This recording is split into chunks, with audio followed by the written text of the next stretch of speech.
So I had the pleasure of watching Smallfoot yesterday.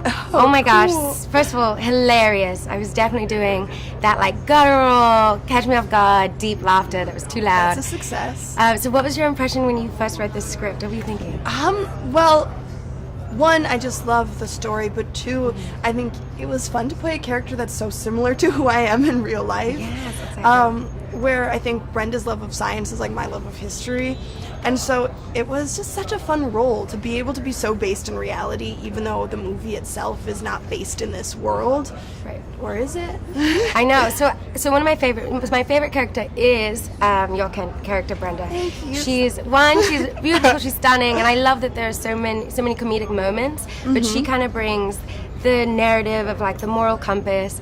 And how do you feel about this conversation around maintaining your integrity while also kind of battling this space of social media where everything is about going viral and popularity, and obviously you've got a social media platform, so maybe for yourself, how are you able to balance that? Well, I mean, as somebody who thoroughly enjoys Instagram, Twitter, has 6 Tumblr accounts, like I'm not one to shy away from social media.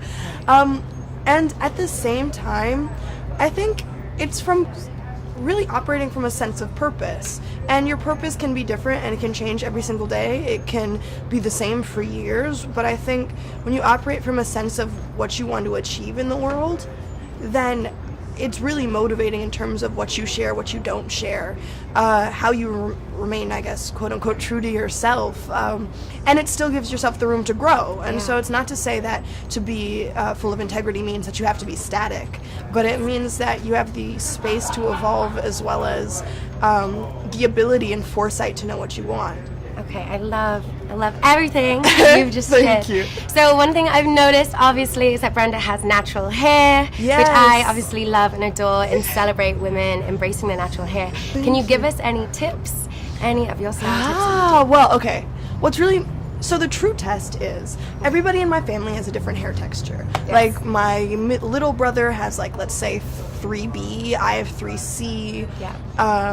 My middle brother has waves. Like he's been working on his waves. He has a boar's bristle brush that he carries with him, and we fight over do-rags. Maybe do-rag. Oh, yes, come with the do-rag. And then my one has like 4C hair, and so the real test is what product works on all of it, right? That's like how many curls can you manage, and so I feel like we're always changing products. But there's a conditioner called New Wash, and I don't know how it's spelled, but we just discovered it, and it's so nice because it works on every single one of our heads. And of course it's just the first phase prep kind of thing, but it's so nice because it's about really keeping your hair hydrated and curly and healthy. And so that so far has worked on all of us. I'm gonna check that out. So my last question for you, I'm a big fan of manifesting. Me too. Can you tell us something that you're manifesting? It could be something that you're manifesting. It could be personal, right, or it could be global, whatever. It's okay. Well, to you. Not to brag, but my intuition's on fleek. One time, I manifested that I'd meet Pharrell, and I met him the next day. Love it. But that's very material and direct. But whenever it comes to manifesting, I have a broad one and then I have a really specific one. I think, like, I wish abundance on the world. That's usually the very broad one that I manifest every day. And then it's usually just manifesting protection for those that I love. I know it's a crazy world, and I know it's not that we all have to be physically protected, but just emotionally, spiritually, all of that. Thank you so much. Yeah, thank you. But yeah, New Wash is it. Okay.